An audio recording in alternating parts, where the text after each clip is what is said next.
Selamat pagi anak-anak kami sekalian, apa kabarnya? Harapannya sehat dan tetap dalam lindungan Tuhan ya. Pertama-tama, Ibu ingin mengucapkan selamat atas prestasi yang kalian raih. Kalian sudah memasuki jenjang pendidikan satu langkah lebih tinggi, yaitu jenjang SMA. Dan beruntungnya kalian diterima di SMA Negeri 1 Litong Nihota, sekolah yang kita cintai. Anak-anak kami sekalian, selamat bergabung di SMA Negeri 1 Litong Nihota. Selamat menempuh pendidikan dan siap ditempa menjadi manusia-manusia berkarakter unggul. Baiklah anak-anak sekalian, pada pertemuan kita hari ini, Ibu akan memaparkan sebuah topik yang sangat menarik, yaitu kesadaran berbangsa dan bernegara.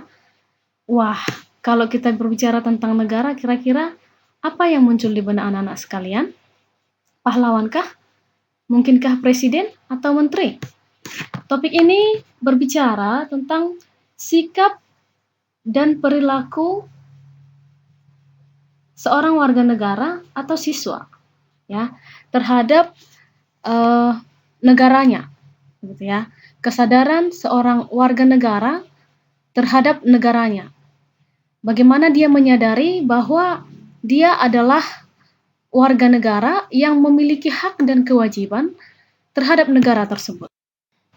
Perkenalkan, nama Ibu Yanti Lestari Simanjuntak. Ibu adalah salah satu guru pengampu mata pelajaran PPKN di SMA Negeri 1 Litong Nihota.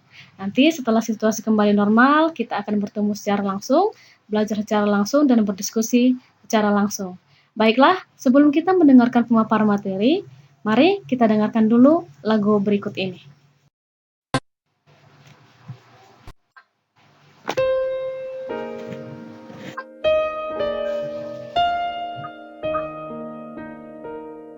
Tanah airku tidak kulupakan, kan terkenal selama hidupku. Biarpun saya pergi jauh, tidak akan hilang dari kalbu. Tanahku yang ku cintai,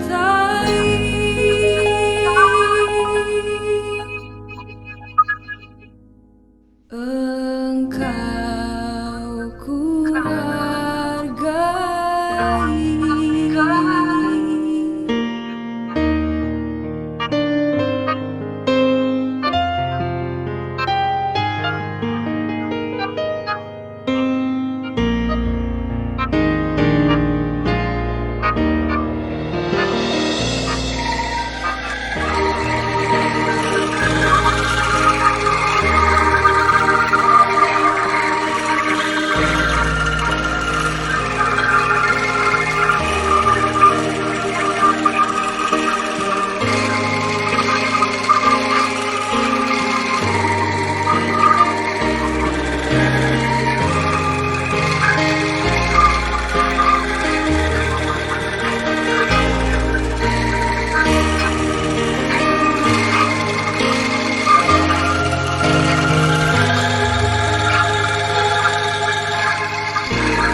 Yang memerah darah, yang memutih tulang, kerinduan untuk Indonesia tempatku berpulang. sejati mengakar sejak saya lahir. Semangat yang tak akan lekang hingga akhir. Indonesia hidup bernafas dalam geram tubuhku. Meski ke tanah seberang ku habisi waktu, tetap raga ini mengantar mimpi bertiup. Menjunjung nama baik, tinggi, tinggi. Walaupun banyak negeri ku jalani, yang masyhur pernah dikata orang, tetapi kampung dan rumahku, di sanalah ku rasa senang. Tanahku tak ku lupakan.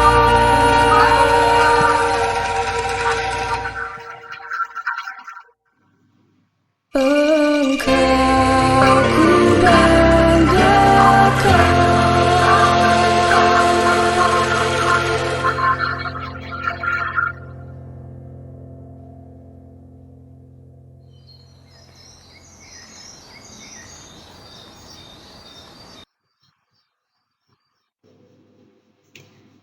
Nah, setelah anak-anak sekalian mendengarkan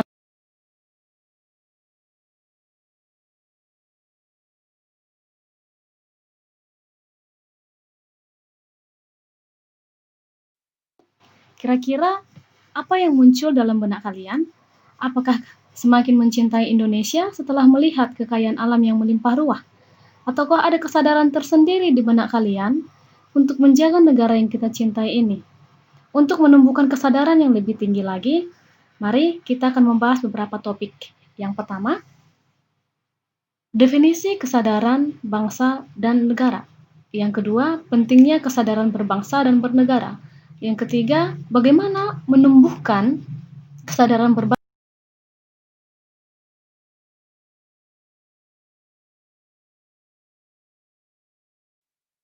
Kita akan bahas satu persatu topik yang sudah Ibu sampaikan tadi. Topik yang pertama kita masuk definisi atau pengertian kesadaran.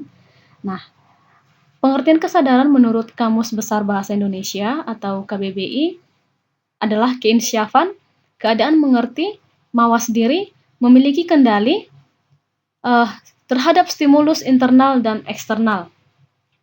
Nah, kata kesadaran ini berasal dari kata sadar sebenarnya, ya, yang artinya insaf, mengerti serta penuh dengan kendali, ya. Nah, KBBI memberikan arti yang Ibu pikir cukup jelas ya.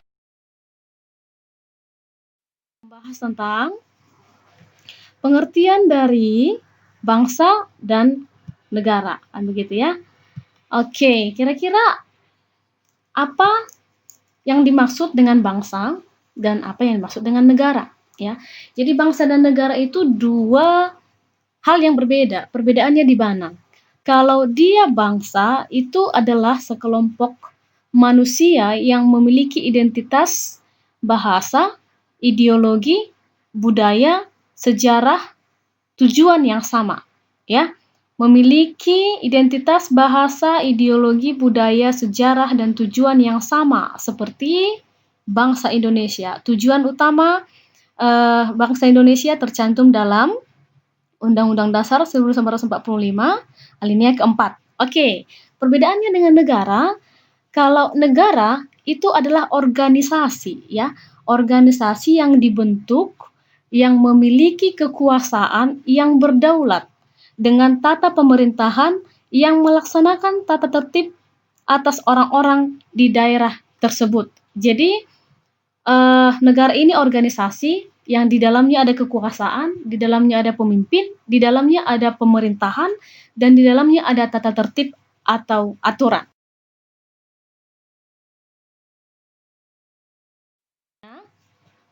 Kita akan memasuki pengertian dari kesadaran berbangsa dan bernegara, kan begitu ya. Jadi kita akan menggabungkan ketiga kata yang sudah dijelaskan di atas menjadi satu pengertian yang utuh dan bulat. Oke. Kita berangkat dari definisi sehingga kita akan memahami apa yang akan kita lakukan, apa implementasi yang harus kita terapkan setelah mempelajari definisinya terlebih dahulu. Oke. Kesadaran berbangsa dan bernegara pengertiannya adalah kesadaran sikap individu yang hidup dan terikat dalam kaidah atau naungan NKRI yang mempunyai sikap dan kesadaran bertindak untuk kebaikan bangsa dan negara. Jadi intinya begini, kesadaran berbangsa negara ini adalah ketahuan kita, kesadaran kita bahwa kita adalah warga negara sebuah bangsa. Kita adalah warga negara sebuah negara, kan begitu ya. Kita adalah anggota dari sebuah negara.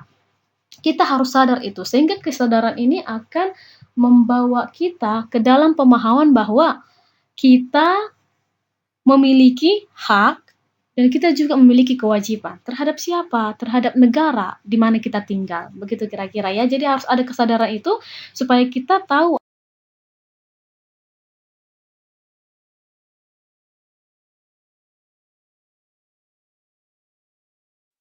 tentang pentingnya kesadaran berbangsa dan bernegara, kan begitu ya.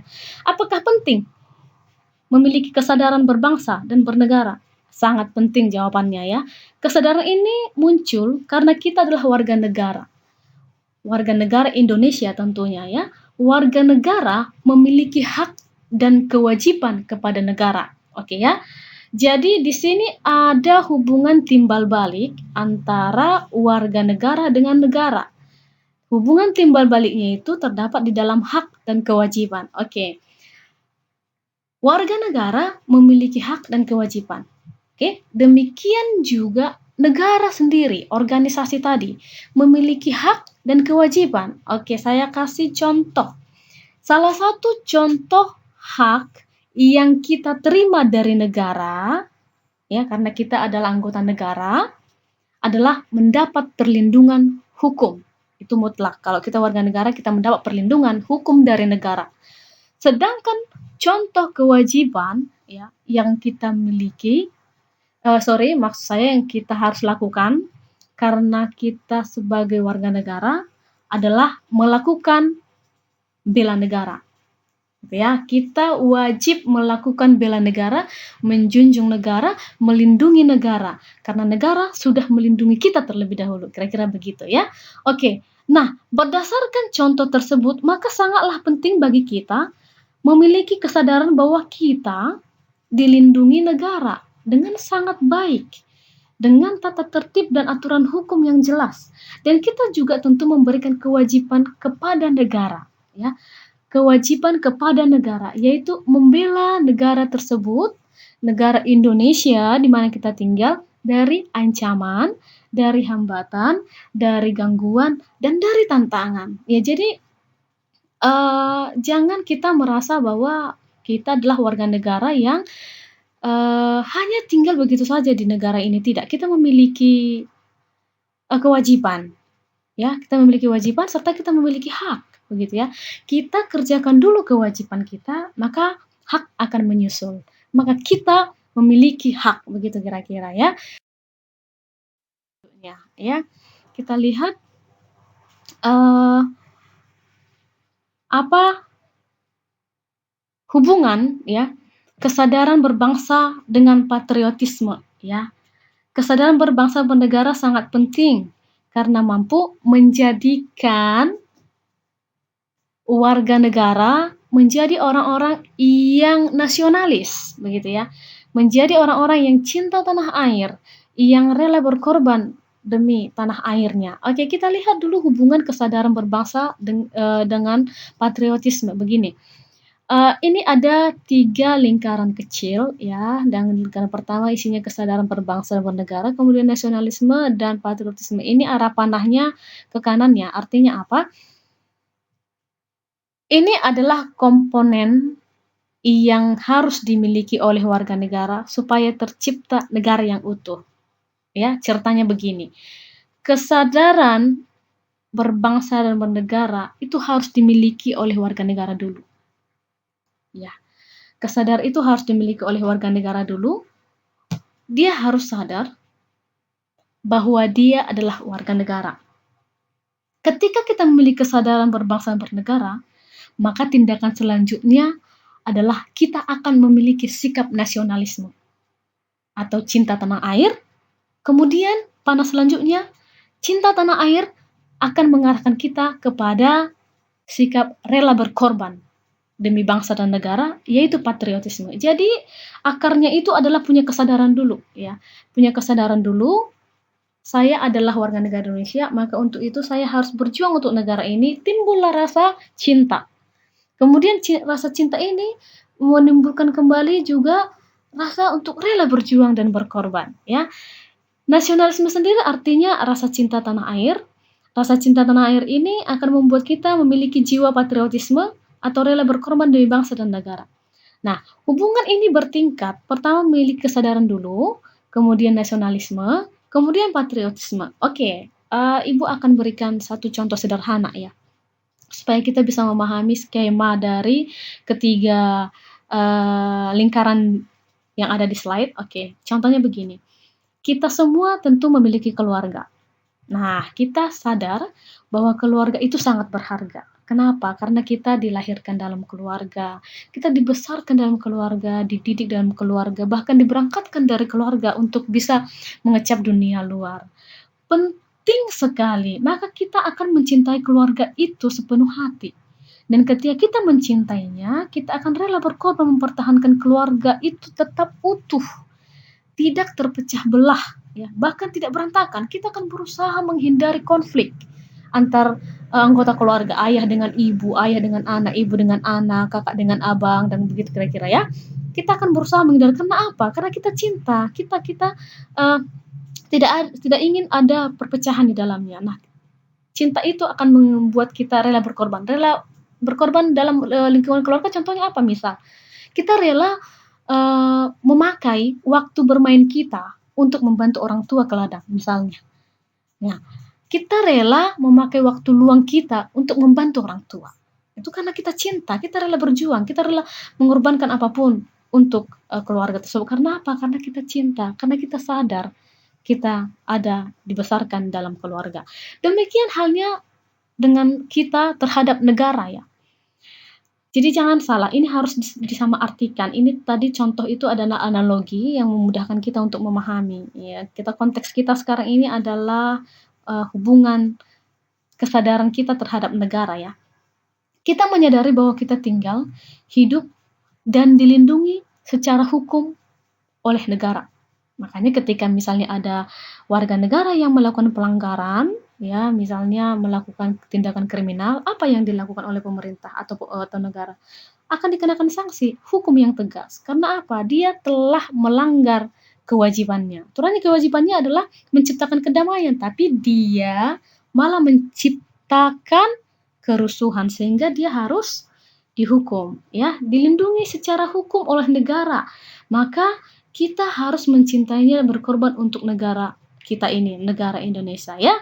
Kira-kira begitu. Oke, kita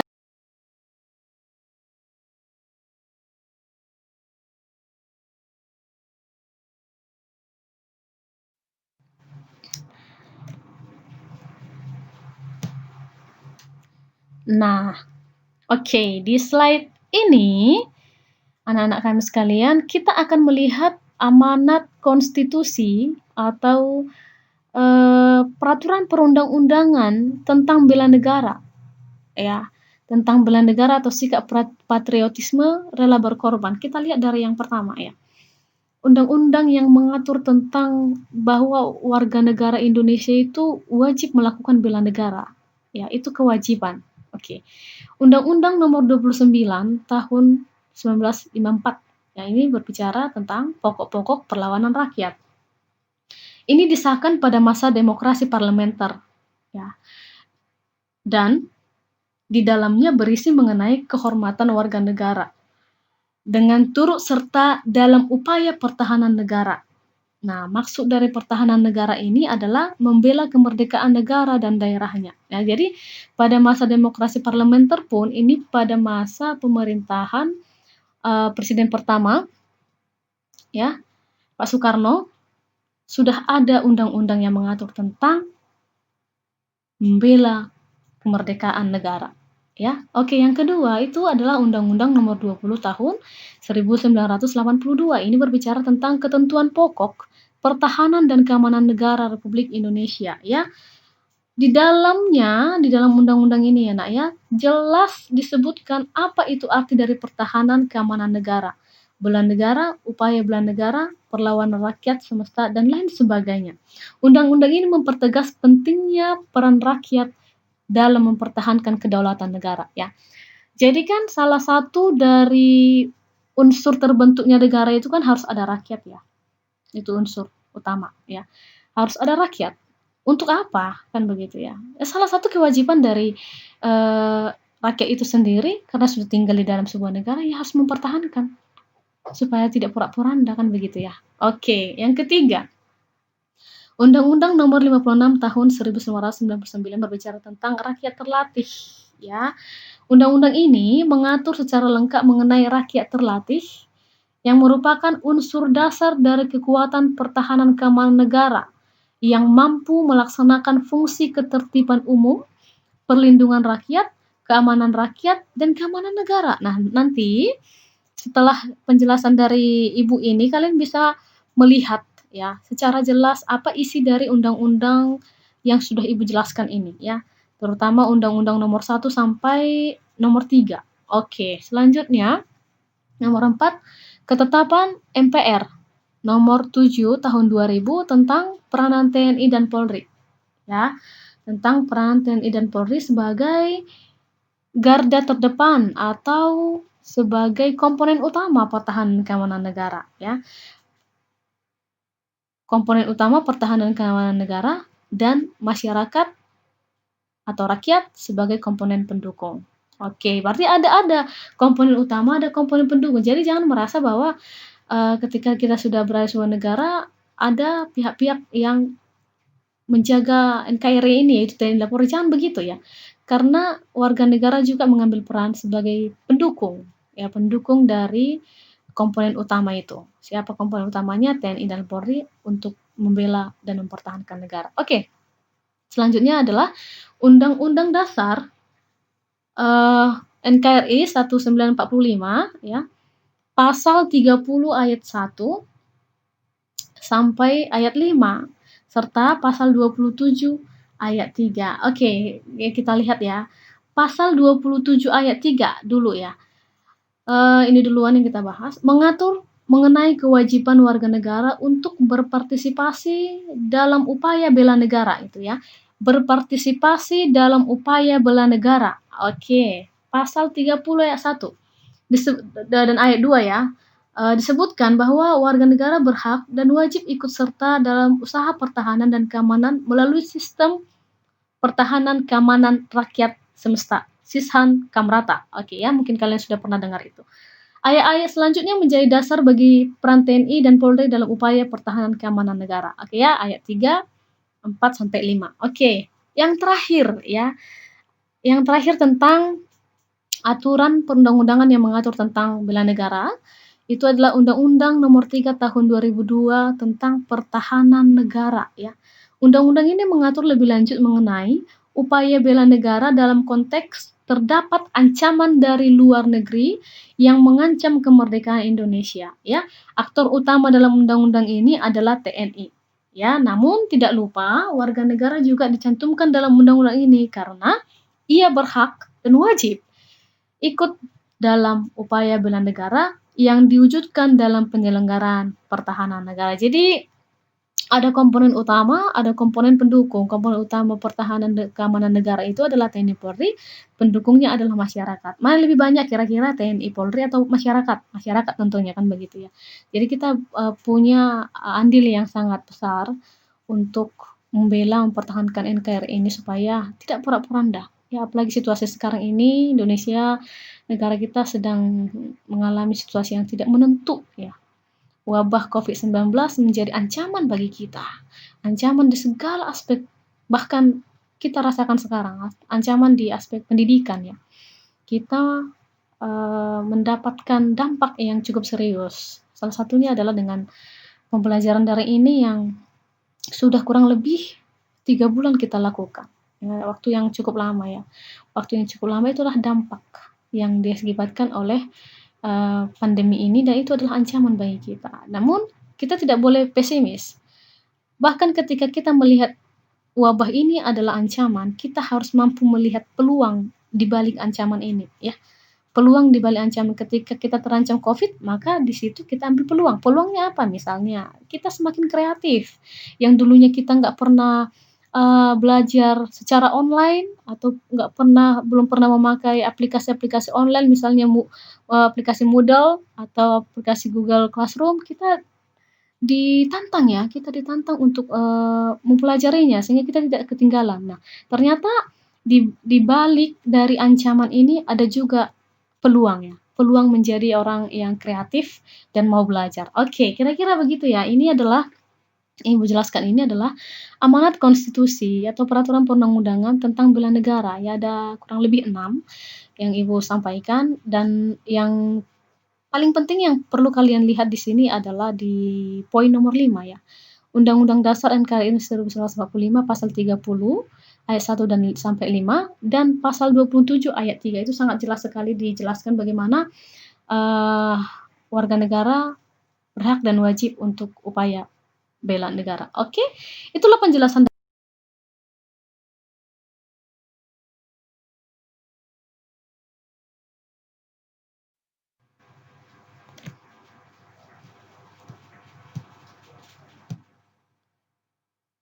Baik, ini adalah nilai-nilai patriotisme yang harus dimiliki seseorang yang sudah memiliki kesadaran berbangsa dan bernegara. Wow, keren ya.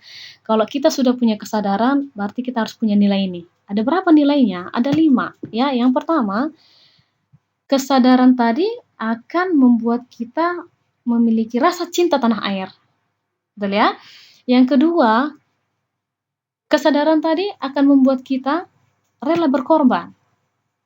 Yang ketiga, kesadaran tadi membuat kita mengutamakan kepentingan umum di atas kepentingan pribadi. Terus yang keempat, kesadaran tadi membuat kita memiliki jiwa Pancasilais dan jiwa pembaharu. Ya, jiwa Pancasilais itu yaitu jiwa yang mencintai Pancasila serta mengamalkan nilai-nilainya. Dan yang terakhir adalah memiliki kemampuan bela negara. Ya, ketika kita sadar, kita pasti akan membela, kan begitu ya. Kita sadar kita tinggal di negara, kita akan membela ketika negara kita terancam. Oke, kira-kira ini penjelasan nilai-nilai patriotis yang harus dimiliki. Jadi anak-anakku sekalian, ini bukan hanya teori, ini akan kita pelajari dan akan kita praktekkan di sekolah ya. Bagaimana terlihat kamu cinta tanah air, implementasinya akan ada nanti ya. Bagaimana kamu rela berkorban, bahkan bukan hanya untuk negara, untuk orang-orang sekitarmu pun apakah kamu mampu rela berkorban ya, mengorbankan waktu, tenaga, dan lain sebagainya. Apakah kamu orang yang egois, lebih mementingkan kepentingan pribadi dibandingkan kepentingan umum? Itu sudah salah. Harus kepentingan umum, kepentingan orang banyak.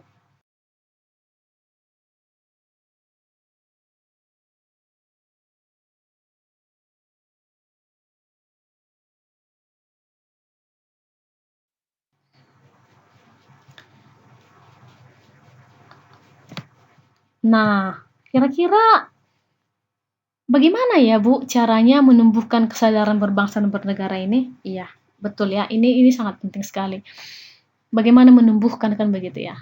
Menumbuhkan, setelah tumbuh baru dikembangkan, kan begitu ya. Tumbuh dulu baru dikembangkan. Nah, yang pertama, menumbuhkan kesadaran berbangsa dan bernegara itu mencintai produk dalam negeri. Gini ya, nomor 1 ini begini.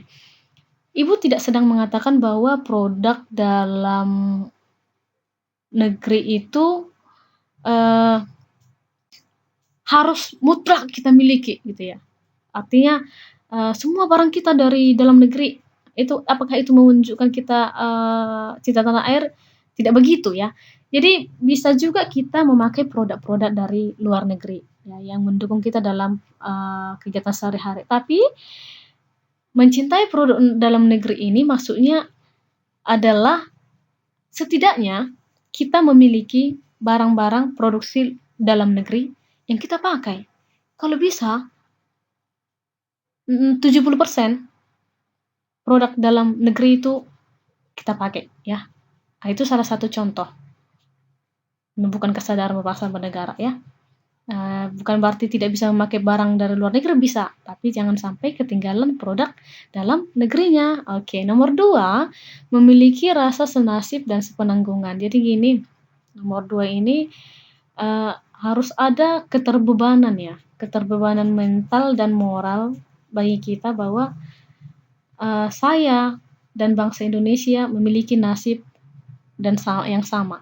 Saya dengan teman-teman saya warga negara Indonesia memiliki nasib dan bersepenanggungan kan begitu ya.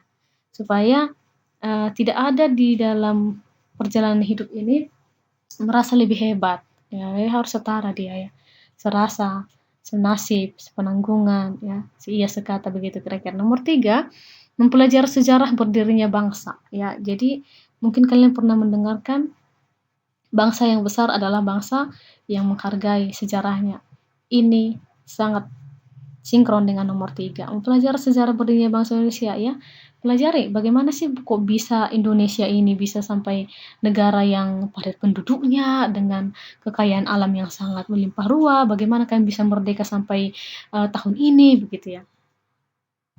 Tahun 1945 sampai tahun ini bagaimana perjalanannya, apa yang telah dilakukan oleh pendiri-pendiri bangsa terdahulu sehingga negara ini bisa berdiri setegar ini sampai hari ini kan begitu. Nah, dengan cara mempelajari sejarah itu saya pikir kita akan memahami ya, ternyata perjuangan para pahlawan pendiri bangsa Indonesia ini sangat luar biasa ya. Sangat luar biasa bertaruhkan nyawa dan lain sebagainya, meninggalkan keluarga dan lain sebagainya. Kalau kita ditantang, apakah kita mampu seperti mereka? Mungkin kita tidak bisa ya. Oke, itu yang membuat kita sadar ya, oh ternyata berharga sekali negara ini, maka saya harus menjaganya. Saya tidak lagi merebut kemerdekaan, saya tidak lagi memegang senjata, saya tidak lagi memegang bambu runcing, tapi saya memegang kemerdekaan ini untuk tetap bertahan begitu ya. Karena memang lebih sulit mempertahankan daripada meraih. Ya. Sekarang tugas kita lah mempertahankan kemerdekaan, bukan lagi meraih. Sudah diraih, diberikan kepada kita. Sekarang tugas kita bagaimana mempertahankannya. Ya, oke. Yang keempat adalah menghargai identitas bangsa seperti bendera, lambang negara, bahasa dan lain sebagainya ya. Ini sangat penting sekali. Jangan sampai lupa apa itu warna bendera Indonesia nggak tahu ya kan. Lambang negara Indonesia nggak tahu ya kan. Burung Garuda itu apa nggak ngerti dia. Oke, ini yang perlu kalian pelajari.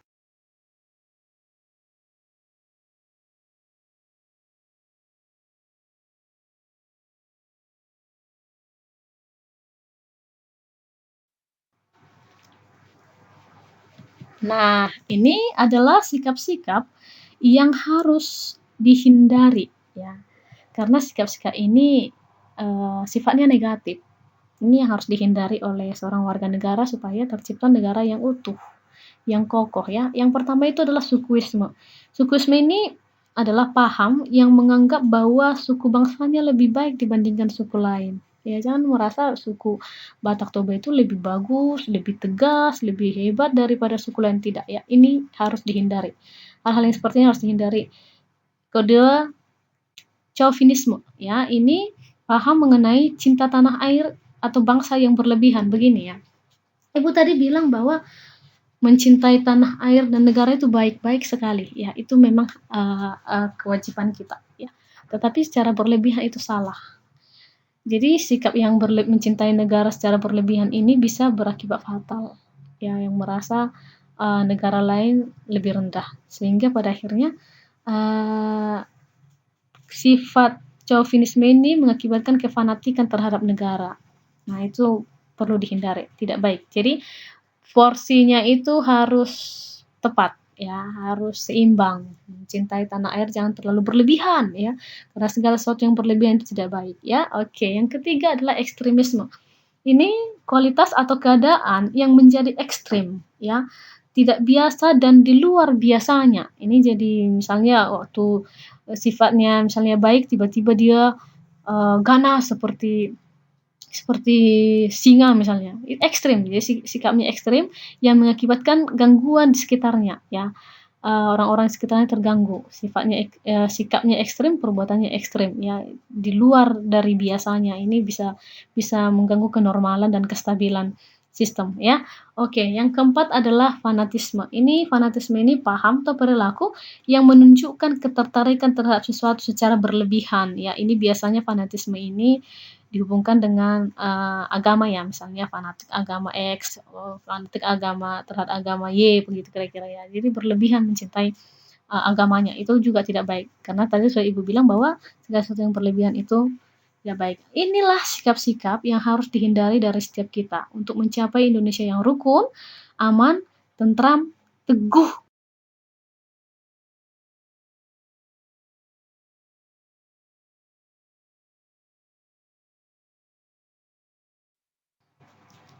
Oke, ini adalah implementasi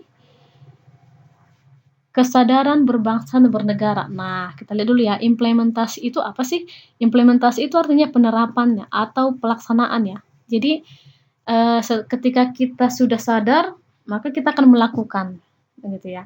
Kita sadar, kita warga negara Indonesia, kita cinta Indonesia, kita rela berjuang demi Indonesia, itu akan terlihat dari perilaku kita, ya. Setelah kita belajar materi di atas, tentu akan tumbuh kesadaran bagi diri kita sendiri. Kesadaran itu akan membuahkan hasil yang dapat kita terapkan dalam kehidupan sehari-hari, ya. Coba kita lihat dulu contoh dari implementasi atau penerapan kesadaran berbangsa dan bernegara itu di lingkungan keluarga, ya. Oke, di lingkungan keluarga contoh kecilnya mungkin kamu bisa memakai waktu ketika kamu di rumah untuk membaca-baca buku perjuangan bangsa, perjuangan para pahlawan, atau bisa juga kamu memakai waktu senggang untuk menonton film-film sejarah di rumah, ya. Jadi meluangkan waktu untuk melakukan hal-hal yang positif di rumah. Oke ya, itu implementasinya. Kemudian kalau implementasi di rumah di sekolah itu contoh yang sangat sederhana ya. Ini banyak sekali siswa ini saya lihat kalau upacara bendera itu ogah-ogahan, ya. Dalam arti ya tidak memberikan hati dan perhatian, ya. Sehingga pada akhirnya upacara itu hanya berlalu begitu saja. Jadi anak-anakku, upacara bendera yang dilaksanakan setiap hari Senin itu bukan seremonial ya. Artinya bukan hanya sekedar simbol, bukan. Dari situ kita sekali seminggu menghayati perjuangan bangsa. Yang dinaikkan ke atas itu tiang bendera itu apa? Bendera, bukan baju ya, bukan selimut, bukan, tapi bendera. Ya, bendera Indonesia. Oke. Contohnya mengikuti upacara bendera dengan hikmat ya. Kemudian mengikuti kegiatan pramuka. Saya pikir pramuka juga adalah salah satu bentuk kegiatan bela negara di sekolah. Ini bagus sekali ya. Mengikuti kegiatan pramuka di sekolah, ini salah satu contoh upaya bentuk bela negara di lingkungan sekolah. Ini perlu ya. Ini sederhana sebenarnya tapi sulit sekali untuk dilakukan. Saya tidak tahu kenapa begitu malas kalian untuk mengikuti upacara bendera, apakah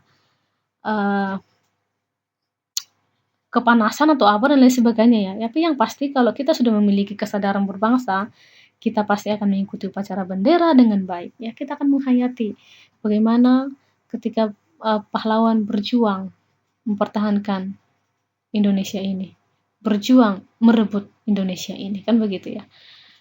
Oke, sekarang kita masuk ke implementasi di lingkungan masyarakat ya. Tentu kita itu tidak bisa hidup sendiri, kita adalah makhluk sosial. Maka implementasinya adalah bersosial dengan baik ya, mengadakan siskamling ya, menjalin solidaritas antar tetangga, muka belakang, kiri kanan, kan begitu ya. Jangan sampai sengaja melakukan hal-hal yang membuat orang lain kecewa ya, yang mengakibatkan pertengkaran. Oke, yang terakhir adalah implementasi di bangsa dan negara itu mengamalkan nilai-nilai Pancasila serta menghormati lambang-lambang negara. Ya, harus tahu. Jadi kalau ditanya burung Garuda itu apa sih? Apakah itu simbol negara Indonesia atau bagaimana? Apakah lagu kebangsaan Indonesia? Apakah warna bendera negara Indonesia harus tahu ya. Itu hal-hal yang mendasar, saya pikir itu dari SD sudah kalian pelajari. Itu jangan sampai dilupakan hingga kamu menamatkan studimu. Bahkan ketika kamu nanti sarjana S2, S3 sekalipun, itu harus kamu ingat sebagai warga negara yang baik. Oke.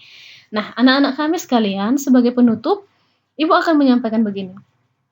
Kalian mengecap pendidikan di sekolah bukan hanya untuk diri kalian saja, tetapi lebih besar lagi, yaitu untuk negara.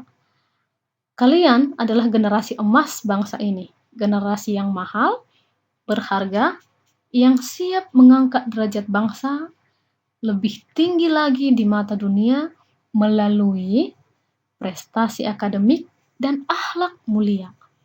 Kami guru-gurumu akan membimbing kalian sebaik mungkin. Itulah salah satu tugas profesi kami sebagai bentuk dari bela negara.